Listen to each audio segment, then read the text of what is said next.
Guys, আপনারা দেখতে পাচ্ছেন আমরা নীলগিরির উদ্দেশ্যে রওনা দিয়েছি। পাহাড়ি রাস্তা, আঁকাবাঁকা পথ, কত সুন্দর পরিবেশ দেখেন, অনেক সুন্দর। চারিদিকে মেঘে আমাদের একদম ঘিরে রেখেছে। হ্যাঁ, আমরা মেঘ আর এত সুন্দর ঠান্ডা মেঘের যে হাওয়া, শীতল হাওয়া আমাদের একদম মন জুড়িয়ে গেল।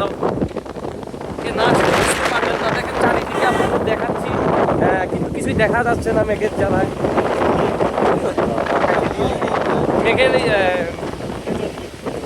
মেঘের জন্য কোনো কিছুই দেখা যাচ্ছে না। নিচে আরো অনেক অনেক প্রাকৃতিক সুন্দর, এক সাইডে পাহাড় আর এক সাইডে আছে এই যে দেখতে পাচ্ছেন, এই যে মেঘে একদম সব একদম মানে মেঘে একদম পাহাড়। আমরা মেঘের ভিতর দিয়ে যাচ্ছি, দেখেন কি পরিমাণে মেঘ।